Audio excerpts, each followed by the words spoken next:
Hi, ನಮಸ್ಕಾರ. ಇದೇನು ತೋರಿಸ್ತಿದ್ದೀನಿ ಅಂತ ಅಂದ್ಕೋಬೇಡಿ. ನಿಮ್ಮ ತಲೆಯಲ್ಲಿ ಬರ್ಬೋದು, ಇದೇನು ತೋರಿಸಿದಾರಪ್ಪ ಇವತ್ತು ಇವರು ಅಂತ. ಬಟ್ ಇದು ಡೈರಿ ನನ್ನ ಮಗಳು 3 ವರ್ಷದ ಹಿಂದೆ ತೊಗೊಂಡಿದ್ದಾಳೆ. ಒಂದು ಬುಕ್ ಸ್ಟಾಲ್ ಹೋಗಿದ್ವಿ. ಆವಾಗ ಅವಳಿಗೆ ಇಷ್ಟ ಆಯ್ತಿದ್ದು ಡೈರಿ.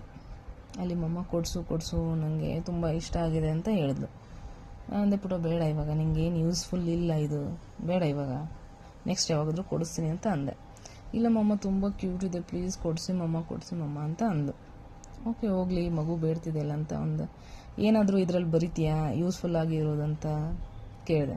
ಮಮ್ಮಿ, ಇದರಲ್ಲಿ ನಾನು ಪ್ರಾಕ್ಟೀಸ್ ಮಾಡ್ತೀನಿ, ಬರಿತೀನಿ, ನಂಗೆ ಕೊಡಿಸು ಅಂತ ಅಂದು. ಓಕೆ, ಜೋಪಾನವಾಗಿ ಇದರಲ್ಲಿ ನಿಂಗೆ ಬರಿಬೇಕು, ಪ್ರಾಕ್ಟೀಸ್ ಮಾಡಬೇಕು ಅಂತ ಹೇಳಿದೆ. ಆದರೆ ಮಾತ್ರ ಕೊಡಿಸ್ತೀನಿ ಅಂತ ಅಂದೆ. ಓಕೆ ಮಮ್ಮ, ನಾನು ಬರಿತೀನಿ ಇದರಲ್ಲಿ ಅಂತ ತೊಗೊಂಡು. ಅವಳು ಏನು ತೊಗೊಂಡ್ಳು ಅಂದರೆ, ಇದು ತುಂಬ ಕ್ಯೂಟಾಗಿದೆ, ಚೆನ್ನಾಗಿ ಕಾಣಿಸ್ತಿದೆ ಅಂತ ತೊಗೊಂಡು. ಬಟ್ 3 ವರ್ಷದಿಂದ ಅವಳು ಹಂಗೆ ಚೆನ್ನಾಗಿದೆ ಅಂತ ಇಟ್ಟು ಹಾಳಾಗೋಯ್ತು ನೋಡಿ. ಚೆನ್ನಾಗಿದೆ ಅಂತ ಇಟ್ಟು ಒಂದು ಅಕ್ಷರನ ಕೂಡ ಬರ್ದಿಲ್ಲ ಅವಳು. ಯಾಕಂದರೆ ತುಂಬ ಚೆನ್ನಾಗಿದೆ, ನಾನು ಬರೆದ್ರೆ ಇಲ್ಲಿ ಹಾಳಾಗೋಗುತ್ತೆ ಅಂತ ಅವಳ ತಲೆಯಲ್ಲಿ. ನಾನು ಬರಿಬಾರ್ದು, ಗಲೀಜು ಮಾಡಬಾರ್ದು ಅಂತ ನೋಡಿ. ಇಲ್ಲಿ ಪೇಜ್ ಕೂಡ ತೆಗಿಯೋಕ್ಕೆ ಹೋದರೆ ಹರಿತಾ ಇದೆ. ಇವಾಗ ಏನೂ ಯೂಸ್ ಇಲ್ಲ, ಇದು ಬರೆಯೋಕ್ಕಾಗಲ್ಲ, ಪೇಜ್ ಕೂಡ ಈ ಕಡೆ ಮಾಡೋಕ್ಕಾಗಲ್ಲ ನೋಡಿ. ತುಂಬ ಪ್ರೀತಿಯಿಂದ ತುಂಬ ಇದರಿಂದ ತೊಗೊಂಡಿದ್ಲು ಅವಳು. ಟೋಟಲಿ ಹಾಳಾಗೋಗಿದೆ. ಒಂದು ಬಾಟ್ಲ್ ನೀರು ಬ್ಯಾಗಲ್ಲಿ ಬಿದ್ದುಬಿಟ್ಟು 3 ವರ್ಷದ ಕಾಪಾಡ್ಕೊಂಡು ಇಟ್ಟಿದ್ದ ಡೈರಿನ ಟೋಟಲ್ 1 ಬಾಟ್ಲ್ ನೀರು ಹಾಳು ಮಾಡಿದೆ. ಅಂದರೆ ಹೇಳೋ ತಾತ್ಪರ್ಯ ಏನು ಗೊತ್ತಾ? ಹೇಳೋದು ಇವಾಗ ಈ ಡೈರಿ ಬಗ್ಗೆ ಮಾತ್ರ ಹೇಳ್ತಾ ಇಲ್ಲ ನಾನು. ಡೈರಿ ಚೆನ್ನಾಗಿದೆ ಅಲ್ವಾ? ನಮ್ಮ ಜೀವನದಲ್ಲಿ ಕೆಲವು ವಿಷಯಗಳು ಹಿಂಗೆ ಇರ್ತವೆ, ಅಂದರೆ ಚೆನ್ನಾಗಿರುತ್ತೆ. ವಸ್ತು ಆಯಿತು, ಪರ್ಸನ್ ಆಯಿತು, ಕೆಲವೊಂದು ಟೈಮ್ ಆಯಿತು, ನಾವು ಇಟ್ಕೊಳ್ಳೋಕೆ ಟ್ರೈ ಮಾಡ್ತೀವಿ. ಬಟ್ ಅದು ಹಿಡ್ಕೊಂಡು ಇಡೋಕ್ಕಾಗಲ್ಲ. ಯಾಕಂದರೆ ಅದರದ್ದೇ ಒಂದು ಟೈಮು, ಸ್ಪೇಸು, ಅದರದ್ದೇ ಒಂದು ವ್ಯಾಲ್ಯೂ ಇರುತ್ತೆ. ನಾವು ಹಿಡ್ಕೊಂಡು ಹಿಂಗೆ ಇರ್ತೀವಿ, ನಮ್ಮ ಹತ್ರ ಹೀಗೆ ಇರುತ್ತೆ ಇದು ಅಂತ ಅಂದ್ಕೊಳ್ಳೋದು ತಪ್ಪು ಕಲ್ಪನೆ. ನನ್ನ ಮಗಳು ಮಾಡಿರೋದು ಅದು. ಇದು ಡೈರಿ ಚೆನ್ನಾಗಿದೆ, ನಾನು ಗಲೀಜು ಮಾಡಬಾರ್ದು, ನಾನು ಇದನ್ನು ಬರೆದ್ರೆ ಗಲೀಜಾಗುತ್ತೆ, ಇದು ಕ್ಯೂಟಾಗಿ ಹಾಗೆ ಇಟ್ಕೋಬೇಕು ಅಂತ ಅವಳು. ಇದ್ರದ್ದು ಗುಣಧರ್ಮ ಏನಪ್ಪ? ಇದರಲ್ಲಿ ಬರೆದ್ರೆ ಮಾತ್ರ ಇದಕ್ಕೆ ರೆಸ್ಪೆಕ್ಟ್.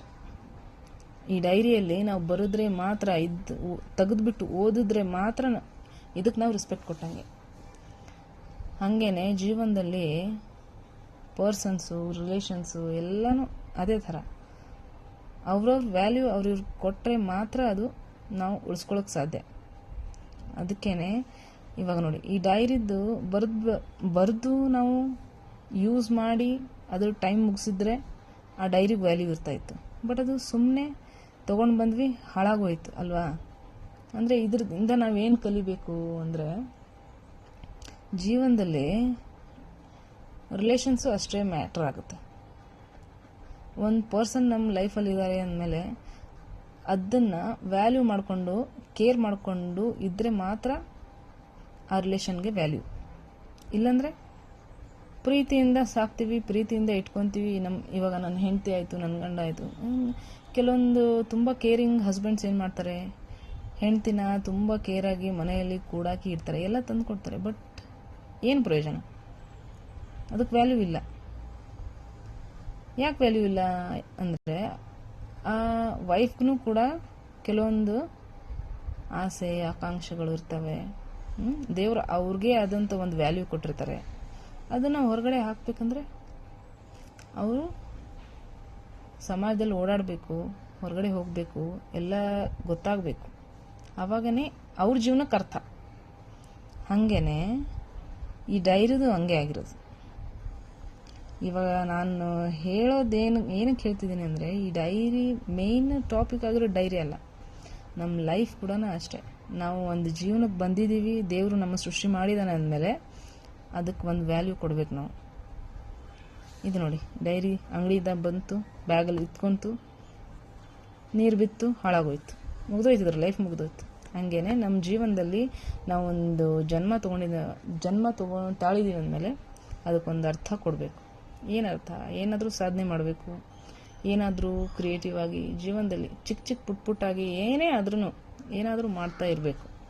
ಅದಕ್ಕೆ ಸಕ್ಸಸ್ ಸಿಗಲಿ ಬಿಡಲಿ, ಬಟ್ ಆ ಟೈಮ್ನ ಯೂಸ್ ಮಾಡ್ತಾ ಇರಬೇಕು.